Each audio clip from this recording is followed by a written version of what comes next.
Matteo Rinaldi. Here he is. He There popped we up go. just like that. Magic. Hello, Magic. Matteo. Good afternoon, Hello, evening. Katja. Welcome, welcome. Thank you. And thank you so very much. Now, first of all, I would like to introduce myself. My name is Katja Hansel. I'm a business coach and a team coach, and I'm also the owner, founder of Aura Coaching Academy. And tonight we have a very, very special guest. His name is Matteo Rinaldi. He is from Naples, but is a globetrotter. He's lived around the globe, helping businesses grow their marketing and their brand and their companies and so on.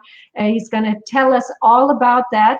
And Matteo, I have actually picked out some photos, some pictures, and maybe we can you can comment on them, and we can discuss some of your marketing strategies and what people should be doing during times of crisis like the ones we've been living through.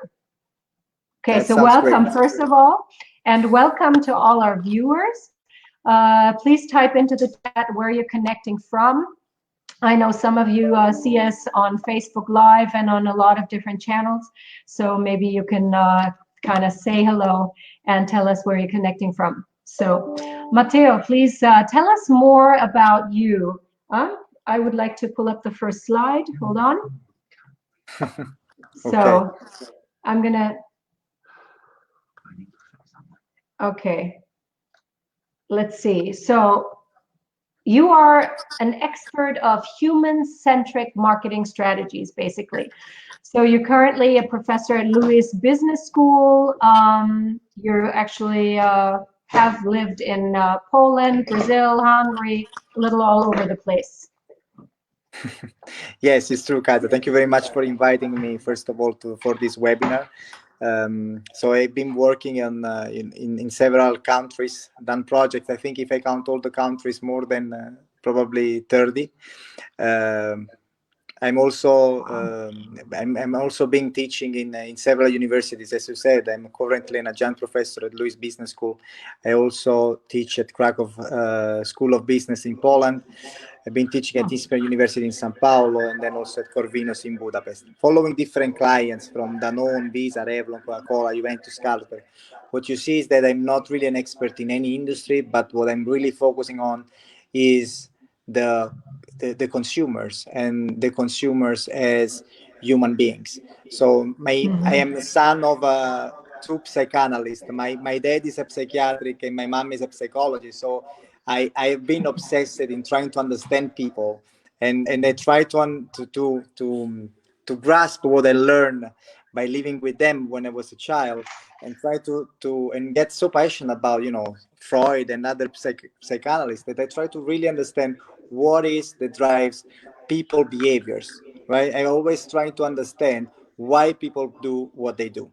So that's kind of my obsession. Oh, I think that's beautiful. I mean, to be empathetic and understand why people react the way they do. So let's see. I picked out some slides, some pictures, and so on. So you wrote a book. You're a keynote speaker, and you're also an author of Human-Centric Marketing. What can you tell us about the book you wrote? Yeah, Human-Centric Marketing is my first book that came out now in January 2020. And basically, I've been in the marketing field for the last 10 years. And I was trying to collect all what I learned, or not really all, but most of it, and try to put everything inside one book. And I also get the contributions of several people that I met during my career. There is, for example, Ricardo Travassos, that was the marketing director of Danone when I was working with him in Turkey, for instance. Then he became also the general manager of Coty for Latin America. Then there is also Francesco Muglia, that is the vice president of Costa Crociere. There is Riccardo Pozzoli, the guy that launched Chiara Ferragni. There is also Francesco Sodano, which is the head of channel of Huawei. And there is also Roberto Zepponi, which is basically the marketing director of one of the most famous beer in Italy, which is called Ceres, and there is also Okay, Dario so they Gardino. That all is contributed to your book. they've all wrote some human-centric cases, and it was extremely inspiring to deal with them.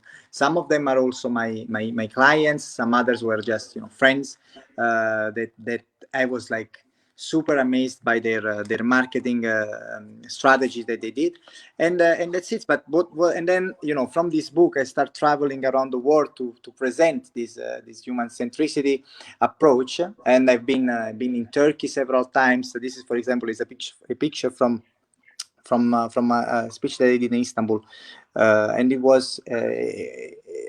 I think this is really cutting edge, this human-centric approach. But probably you But would can you wonder. tell us in one sentence what human-centric means exactly? Because I don't think a Yes, lot of people I'll try. understand.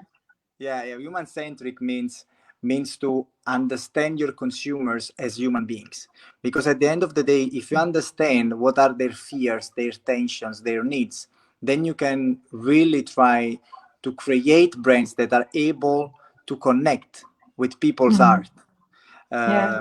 So it's basically trying to create emotional communication that helps people to improve their lives. I think Mhm. in the end, marketing is something noble. It's not only about selling. It's more about what can I do to improve people's life. Exactly. So we're talking to their emotions, correct? Exactly. Hmm. Exactly. Yes. At the end of the day, look, people buy for emotional reasons, and then they tend to justify their purchases by using the rationality. So we need to understand what are the emotions that are relevant for them, and how is that we can communicate those emotions and type in those emotions with our brands and services. Yeah, exactly. Very, very good. I'm actually also working on courses like that about emotional intelligence and so on. And for me, the first thing is actually the client, the target. First you understand the client, and then you construct the product or the course or the program, the training around the client. Exactly. So that's great. Matteo, I have another question. I Mhm. actually found this photo. Beautiful, the planet coronavirus. We've all been going through a really, really tough moment here. So, what does this picture evoke in you when you look at it? I mean, you're someone who's always traveled back and forth, throughout the world, and now we're all stuck. I mean, no one can go anywhere right now. So, Well, tell me. it's yes, it's a beautiful pictures, and for sure evokes me some sadness, because we lost so many people globally, so Yeah. it's always bad when something like this happens. But I'm always trying to understand, what is that companies can learn from a story like this, Hmm. right? And then I Yeah, also. how has the marketing changed, do you think, in companies, smaller, mid-sized, and larger companies, ever since coronavirus started? Well, it's an interesting question. I think what happened with coronavirus is that there was not really anything new coming up, but it's more like it was an accelerators of things that were already happening. People were, the e-commerce was already growing, but now it grows exponentially because some psychological barriers got no overcome. At the same time, for example, when you think about coronavirus and the feeling they gave inside the people, I think it was extraordinary how everyone became more human. I'll give you an example. I think, for example, I was doing a conference call with one of my colleagues, and in the Hmm. background he had a guitar. Okay, and I didn't know he was playing the guitar. And then I also looked a little bit closer, and I saw that he had a lot of CDs of the Nirvana, and I was shocked because I would have never thought that he was a fan of Nirvana. So I think it also, when you do smart working and you enter in the house of the people, you also connect more. So some colleagues that before were just, your colleagues, then they become human beings, they become people that you see how they treat their kids, how they talk to them, if they have cats, dogs. You see how is that they call their wives, for example. It's very interesting. We became more human, and I also think that we understood what are the things that really matters. So and we But start okay, valuing let me things that ask are you, excuse me.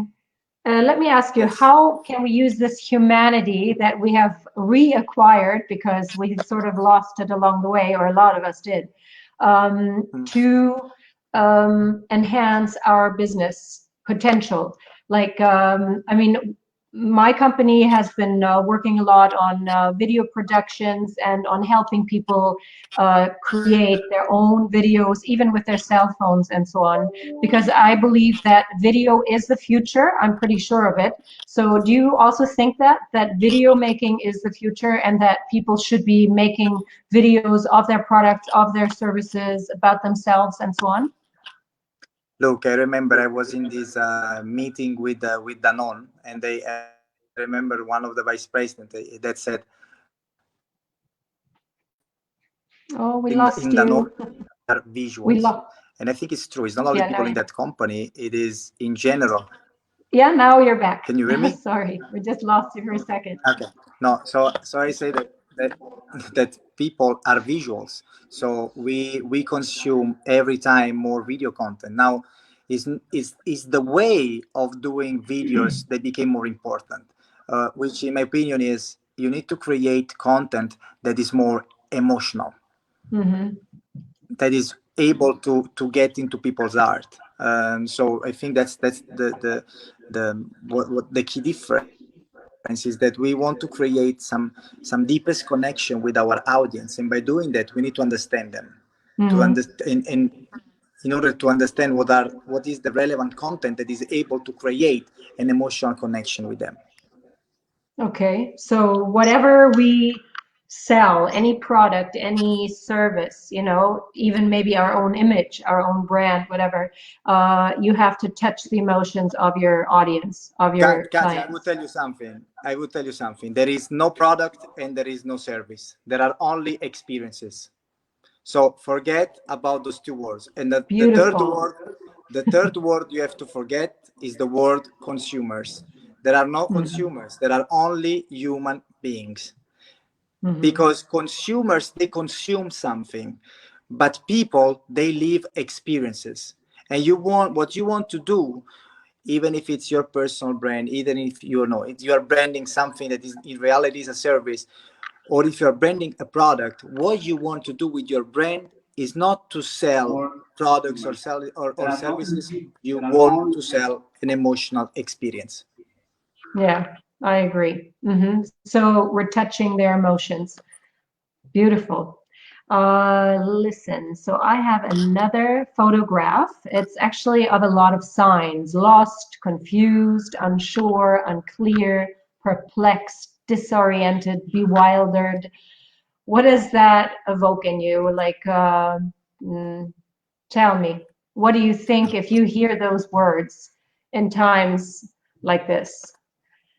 Well, I think those are the words that would resonate probably in any leader right now. I mean, Hmm. it's really hard nowadays to be a leader, to lead a company, to lead startup, to lead an organization, because I mean, I'm pretty sure that most of them, they feel lost, perplexed, or just confused, right? I mean, Hmm. nowadays the only thing that is certain is the changes. The only constant in this world is actually the changing, and and I mean, if you think about the characteristics of a new leader, okay, what is that is important nowadays? Like, if I need to recruit the next leader for my company, I mean, I'm always looking for basically three key characteristics, which they are. I'm not saying that they are the most important nowadays, but I'm saying that those characteristics that I'm going to mention now became more relevant today comparing to before, even more. So, for Yeah. example, one is the ability of a leader to be agile. Agile means that he's able to change his way of thinking in a very agile way, in a way that is resilient as well. Yeah, So you for need to sure, pivot, right? You need to be your business ready to plan needs to pivot and change. Your way change of course. communicating needs to change. Yeah. Exactly. And so Mm. that would be, so agile would be the first thing I would look for. The Mm-hmm. second one, which I think is also extremely relevant, is the empathy. I mean, you want to make sure, like, and we say this before also, that we have a leader that is very empathic with his team.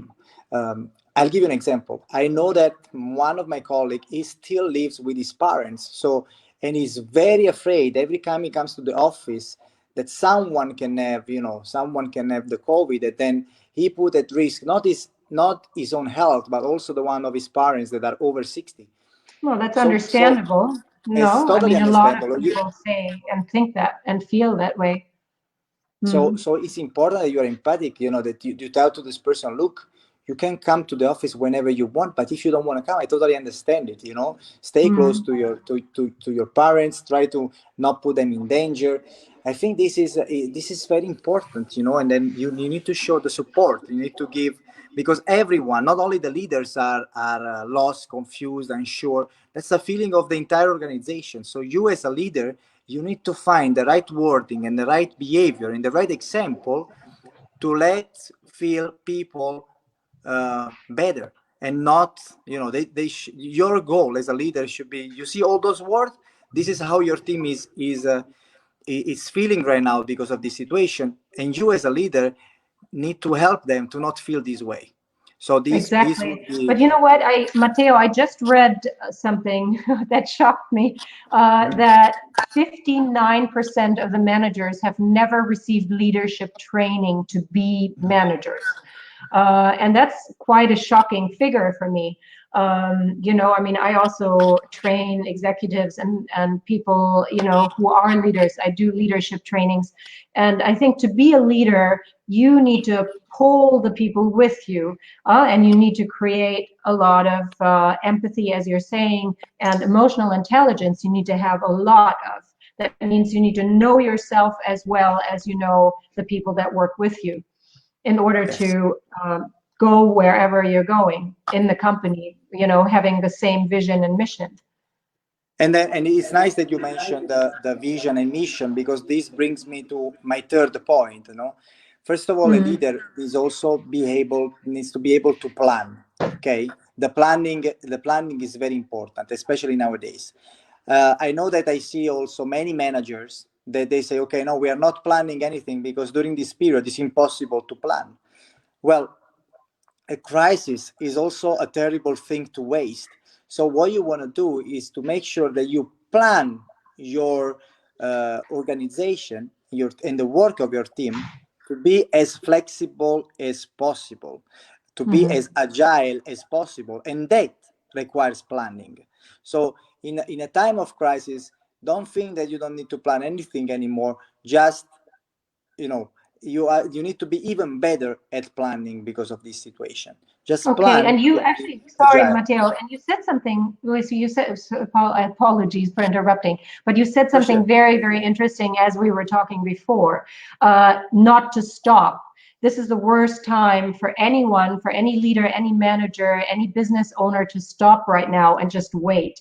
So, Yes. we were talking about this and you were saying something so super important. That is, you need to work on new projects, be innovative, creative, do something. Do not just miss this incredible opportunity that we have been given of this time, of this unprecedented time, and all this uncertainty. I think this is a huge opportunity for a business owner to come up with new ideas and create new, even yeah, new sources of income with new projects maybe in your same field. Absolutely, absolutely. I mean, Mm. this is a great time for you to think on how you can expand your business model, how you are able to, to basically innovate yourself and to change the rules of the game. Hmm. Yeah, I so agree. All right, I have another picture for you. Actually, this is just the leader who's pulling his team with him, and the boss is the one who delegates and just pushes the team to do it on their own. So the leader, for me at least, is someone who is part of the team. The leader is someone who motivates the team, who creates empathy, and yeah, who really makes and helps the team grow. Do you Yes, I agree? agree. I agree, and I would add also something. A leader, a true leader, has the ability to generate new leaders. Yes, absolutely, because you help them grow. You help them grow and you foster all this. Yes, I so much agree. So listen, I have this beautiful picture. B2B plus B2C equals H2H. Not everyone may know what this means, but let me translate real quick. So it's business to business plus business to customer comes out to be human to human. What can you say about this beautiful equation? I think it's very true. I think that sometimes we forget that business are driven by humans.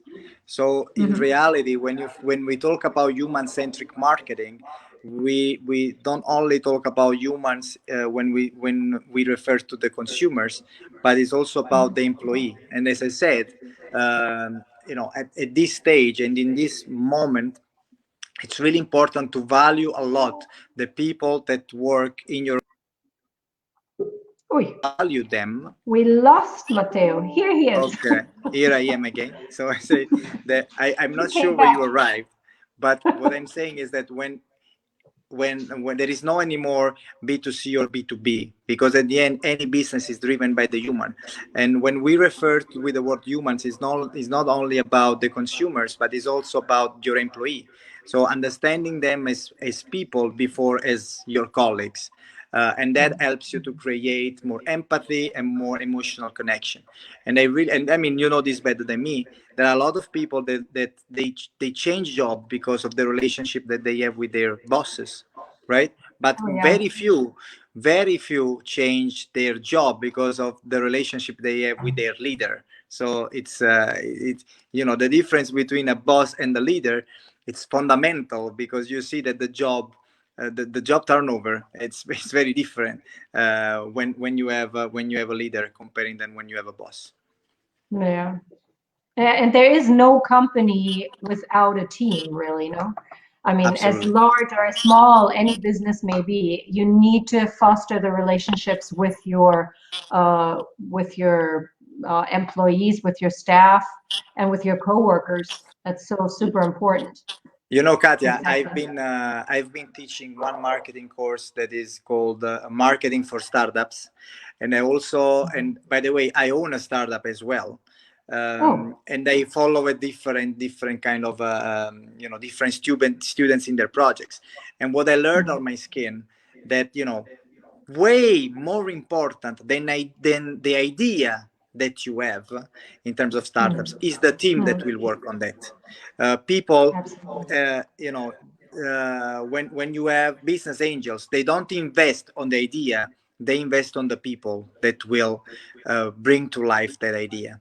So that's I think that's super important. That's very much connected to what you're saying about leadership. Yes, I agree. Okay, I have another photo for you, and this is a little girl who's sitting on the couch with her teddy bear, and she's waiting.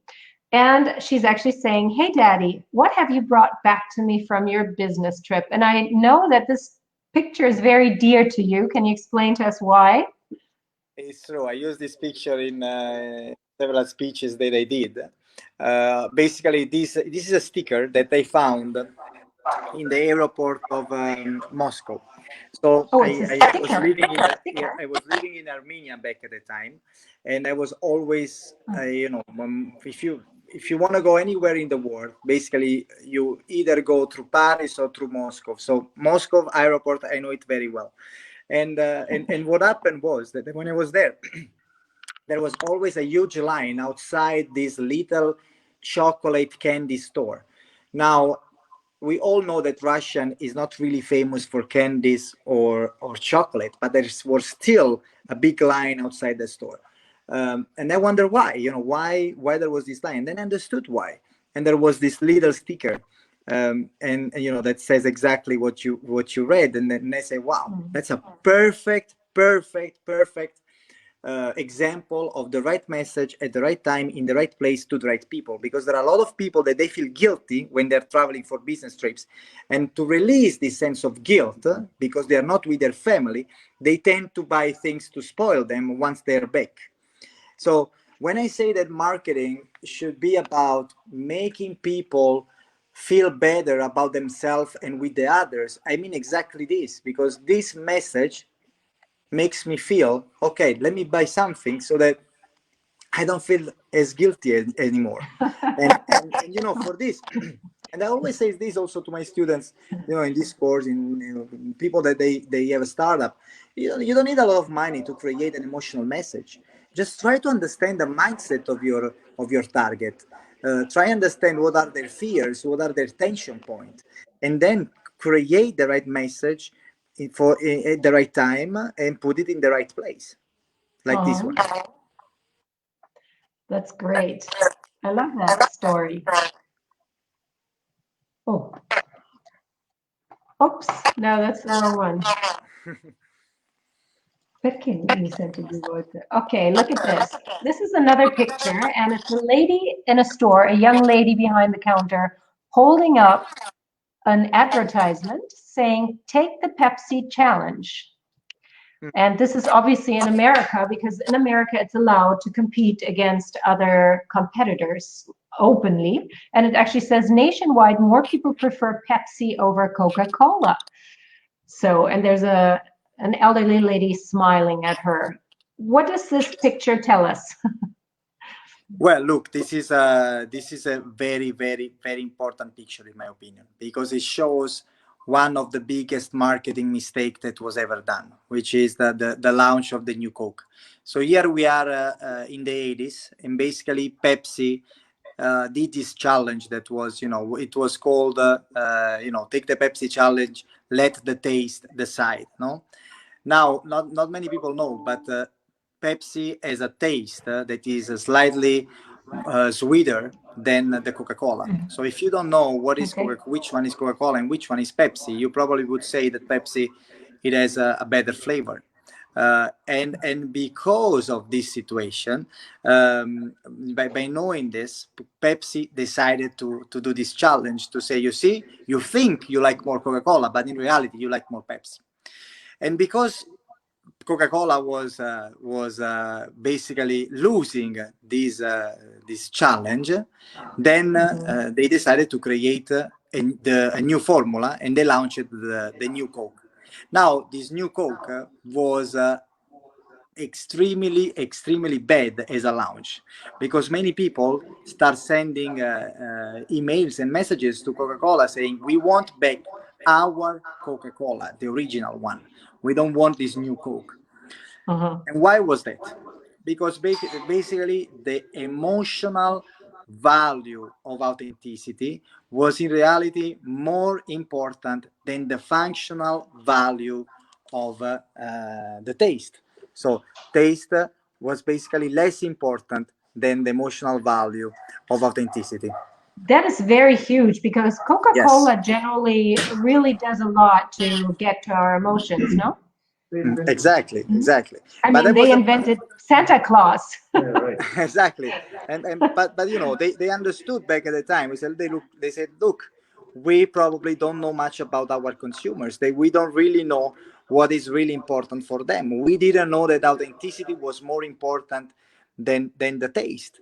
But that's it. It's for what we said, Katja. We said people buy for emotional reasons. So let's remember that any brand is a mix of functional and emotional benefits. Now, you cannot have only emotional benefits, because otherwise your brand would be too much up in the air. So you gotta have some functionality to ground it, but you cannot base your communication or your brand positioning only on functional benefits.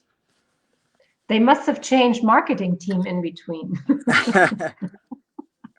So I have another photo for you. Actually, it's two. And one of them is a Ford Pinto, yellow Ford Pinto. I don't know if anyone remembers those, with a little a baby horse. And then the other picture is, it says Pringles Smoky Bacon Ramadan Mubarak. That's the advertising. So what can you tell us about this photo? Oh my God. Oh my God. I'm very it's funny that you choose those pictures. Look, I mean, the first one, the one on the left, the Ford Pinto, it's a really funny story, because basically, and I know because I'm coming back from Brazil. So basically this Ford Pinto was one of the models that was the most sold in US. And then they launched exactly the same in Brazil. But there was a problem, that the word Pinto in Brazilian Portuguese means penis. So of course, no one wanted to drive a car that meant, that meant penis. So it was it's a cultural problem, no? I mean, it's a cultural problem. It's a Because they cultural did not problem, think about it. exactly. It's a cultural problem, and it was also very fun, because in reality, I went back to look if Ford did again or did something, another mistake in the past, and they actually did. They also launched a Ford that was called Nova in Latin America still, and I don't know if you know, but in Spanish, Nova means it doesn't go. So also that one was another fail from Ford, because they created this model that was called like Ford, it doesn't work. So imagine that no one wants to. Oh my, No one oh wants to my. that. So yes. So this is a cultural thing. It's also understanding more the local culture, the language. I think it's and you see a lot of those kind of mistakes all the time. And then there is also another one that is pretty.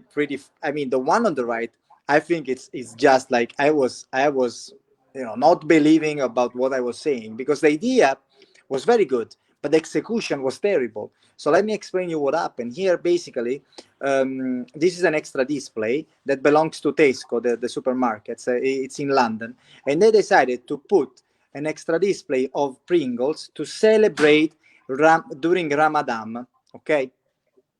Which is a very famous feast that is for the Islamic culture. Now, what is that happened? They did this extra display, but the problem was that the flavor that they put inside was Pringles bacon, which of course bacon, everyone knows Pork. that is forbidden, in the Islamic culture. So this one was actually the Islamic community of London. They felt that this was an insult towards them, and they start eating these the Pringles brand. They start boycotting it. I mean, talking about mistakes, no? I mean, Matteo, there's so many mistakes that are being made constantly by people. I mean, this is especially for whoever is listening and works with foreigners, because if you have clients from India or, from Brazil or from America, Canada, wherever, we need to adjust to who they are, Totally. the wording, the marketing that we do and whatever else. Absolutely, absolutely. You need to always understand the local culture, understand, what are the key tensions in society, and try to understand who those people are at 360 degrees. Yeah, I so agree. Thank you for this. This is awesome. Listen, I actually have another picture, and it shows a sign saying "slow down." It's always Right. a good idea to slow down, not only during times of crisis, but especially right now, because, you know, I think before the crisis, what happened was people were, they were like razzi, as we Yeah, say right. in Italian. You know, they were just super fast. No one had time for anything. Everyone was all over the place all the time. So, what do you think about this What, sign what that I, says slow down? well, multiple things. To begin Uh, with, I think that slow down is different than stopping. Okay, that's mhm. why in the street you have two different signs for this, right? So Yeah. so you basically want to make sure that you don't stop during crisis. But yes, you have to slow down. But why it is important to slow down? Because sometimes when you go too fast, you miss important insights that are happening all around you. So, I Mhm. mean, it's really important that in order, if you really want to understand what's going on, if you really want to understand, you want to develop that emotional intelligence that helps you to be more empathic with your team, with your consumers, then you have to slow down and understanding what is that those people are feeling. What are the tensions for those people? What is that those people are, why are they behaving in this way? It's impossible to understand why people do what they do if you go too fast. So sometimes you have to slow down. So that's reason number one. And also the reason number two is because if you want to make a big jump, if you are tired of growing your business incrementally, but you want to do an exponential jump, then it's good for you to slow down, okay, and then take the right time to make the big jump, and try to plan what are going to be your next moves. Yes, exactly. Thank you so much, Matteo. I can't agree more. I mean, slowing down always helps. This period has made a lot of us slow down quite a bit and start, you know, we had time to think, I think. And this is very, very useful also to come up with new ideas and stuff like that. You know, I'm always in the shower and I have new ideas when I'm in the shower. That's very helpful, actually. My best ideas are also when showering, by the way. We have something in common. Yeah. Oh, really? Yes. It's fantastic, actually. But then my poor Because partner who we had are to without our phones convert when we are my in the ideas shower. into reality. In the So showers, we don't have our phones, so it's okay. So we don't get distracted by emails, by social media. So in the shower, it's yes. all the us. So listen, I wanted to actually thank our listeners. A lot of them are on our Facebook Live as well. I want to say hi to Sophie from France. We have Nikki Flo from Chile, Mateja from Yes. Hola. Slovenia. Oh wow, Anna. Anna, well, Anna, I think is South American because she said, "Ha ha ha, Pinto, I love this one." She must be South American. She Can understood be. right away. So, in any case, I wanted to kindly ask you to put down the website where people can purchase your book in Italian. And maybe later on, you can also give me, well, Done. we have your information. So, if anyone would like to get in touch with Matteo to see when his book comes out in English, correct? It's coming out in Exactly. English? Yes. Okay, Yes. then we can send you the information as soon as it comes out in English. Okay, so if you can just put down the link, if you can write in the chat, Matteo, where to find your book, that would be awesome. And we will also send you the recording, whoever has connected and whoever has given us their email address will send you the recording, so you will also have that information in there. Now, would you like to, what is your final advice to people during this time of crisis? My final advice would be to, keep believing in yourself. Take the time to really understand what's going on around you. If you are an entrepreneur, just use this time, slow down, use this time to plan your next moves, and believe in yourself. I think that's the most important part. It's like you need to believe in yourself and in your team. It's probably the thing that counts the most nowadays, and look at your consumers, at your employees as humans. Thank you so much. Thank you so much, Matteo. My last advice is try to practice emotional intelligence more. Try to find out who you are to understand others much better, because that's where we need to work. I think we really need to work really hard on ourselves to understand others, because it's getting lost, no, with all this being on the internet, and everything is so virtual and it's becoming so unreal. And I think that's what everyone needs to work on a little more, to become more human, human centric. Exactly. And to work on just what you were talking about and what you wrote about as well. I think that's genius. It's beautiful. So I just wanted to say thank you so much to everyone who's been watching and who's been listening to us. I wanted to also tell you that we have a newsletter, so whoever would like to receive that newsletter, type in your address if you would like to get that. It's really useful for entrepreneurs, for small companies, mid-sized companies, and so on. And thank you so much, Matteo Rinaldi. You're our star. Thank you so much for making time to be with us tonight. Thanks. Thank you, Katia. Thank you, everyone. And please, if you want to be in contact, exchange more, more information about this unique approach, just add me on LinkedIn or Instagram. I mean, we are visit the website humancentricmarketing.com. I'm very happy to be in touch with all of you. Okay, we will give you the link to his book, to Matteo's book, in a little while. I think I wrote it in the chat. I don't know if you received it. No, we can't see it here. Oh, it's a private message. Okay, how do I make it public? Okay, we'll make it public now. You do it. All right, super. Okay, thank you, Thank Katia. you so much again. Have a lovely evening, everybody. And thanks for being here tonight. Bye-bye. Okay. Ciao, everyone. Okay.